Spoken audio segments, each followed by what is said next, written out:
Hello guys, आज हम पार्थिव शिवलिंग बनाएंगे और ये मेरे नंदरेश्वर है। ये मैं नर्मदा नदी से वहाँ से पत्थर लाई थी, तो ये मेरे वो वाले भोलेनाथ हैं। और मैं एक पार्थिव शिवलिंग बनाऊंगी क्योंकि आज महाशिवरात्रि है, तो पार्थिव शिवलिंग का पूजन करना बहुत अच्छा होता है।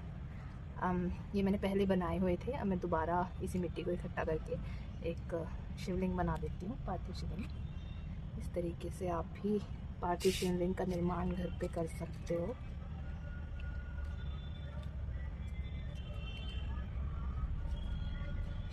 पार्थिव शिवलिंग का पूजन करना बहुत अच्छा होता है।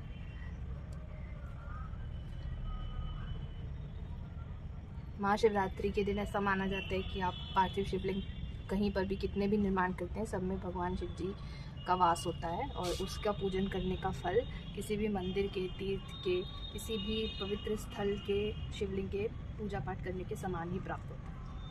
तो आप ये देखिए, मैंने पार्थिव शिवलिंग का निर्माण कर दिया है। इस तरीके से आप भी, अगर आप और अच्छा बनाना चाहते हैं अपनी श्रद्धा के अनुसार, तो आप वो बना सकते हैं।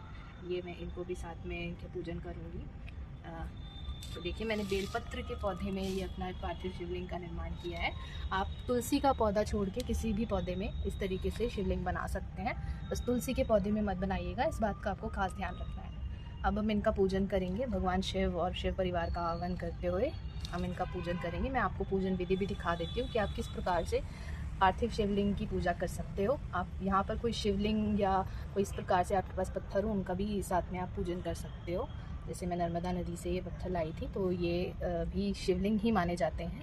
नर्मदेश्वर इनको कहा जाता है, तो इनका पूजन भी साथ में करना उतना ही फलदायी है जितना किसी तीर्थ स्थान के शिवलिंग का। अब चलिए हम पूजन आरंभ करते हैं।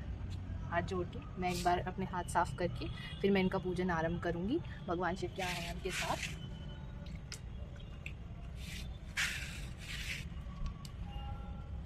सबसे पहले मैं भगवान की जोत जलाऊंगी ताकि हम भगवान को बुला पाएँ। बिना जोत के भगवान का आह्वान नहीं किया जा सकता।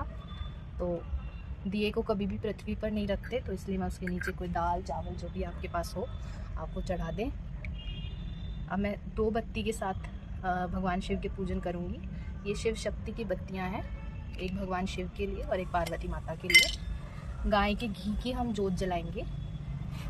आप अपनी श्रद्धा और अपनी जितना आप कर सकते हैं उस अनुसार आप जोत जला सकते हैं। तिल के तेल की, भगवान तो प्रेम के भूखे हैं। आप जितना आपसे बन पाता है उस हिसाब से आप पूजन करिए। मैंने भी बहुत ज़्यादा सामग्री इकट्ठी नहीं की है, बहुत ज़्यादा नहीं हो पाई, तो फिर मैं जितनी सामग्री मेरे पास है उससे श्रद्धा अनुसार भगवान शिव का पूजन करूँगी। मैं यहाँ पर जोत जला देती हूँ भगवान की। भगवान शिव का और पार्वती माता का नाम लेते हुए हम जोत जलाएंगे। तो चलिए फ्रेंड्स, हमारी जोत जल गई है। अब हम भगवान शिव का पूजन आरंभ करते हैं। मैं धूपबत्ती भी जला देती हूँ साथ में।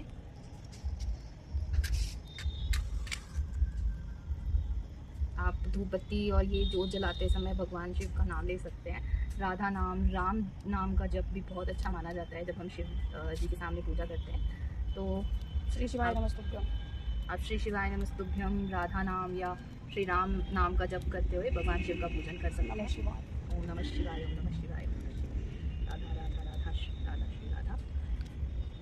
चलिए, अब हम श्री समस्त शिव परिवार का ध्यान करते हुए हम पूजन आरंभ करते हैं।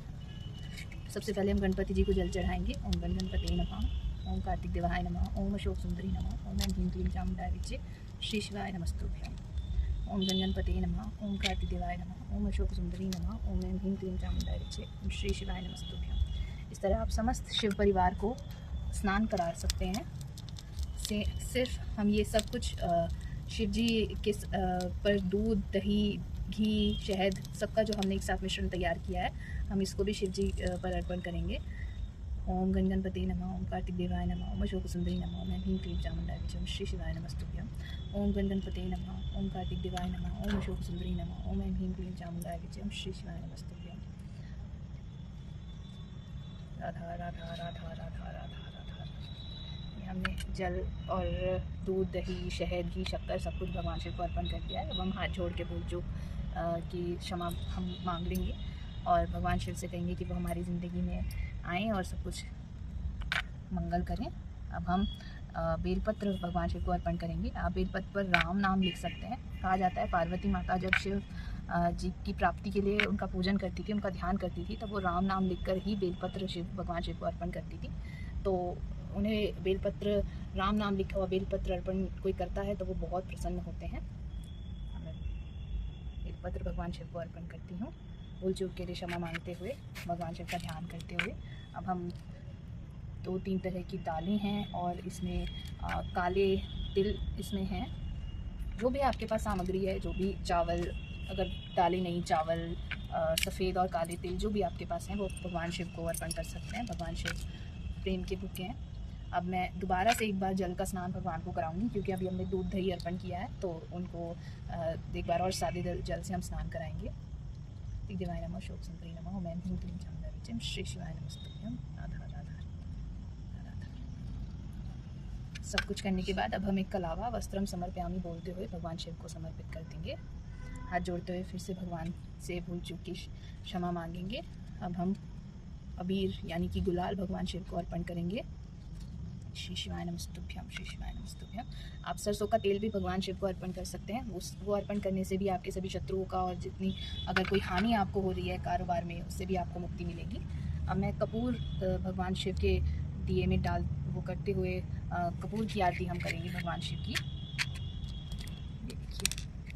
अब आप यहाँ पर भगवान शिव की आरती करते हुए आप यहाँ पर रुद्राष्टकम या लिंगाष्टकम या पंचाक्षर श्रोत सबका आप यहाँ पर पाठ कर सकते हैं और भगवान शिव से अपनी मनोकामना मांग सकते हैं। इस तरीके से आप सभी भी शिवलिंग, जो पार्थिव शिवलिंग है, उनका पूजन करें और अपना जीवन मंगल बनाएं। आपके जो भी कमेंट्स हैं, कोई आपकी कोई क्वेरी है तो वो आप कमेंट्स में पूछ सकते हैं। सब चीज़ों को मैं समाधान करने की कोशिश करूँगी। धन्यवाद। श्री शिवाय नमस्तुभ्यं।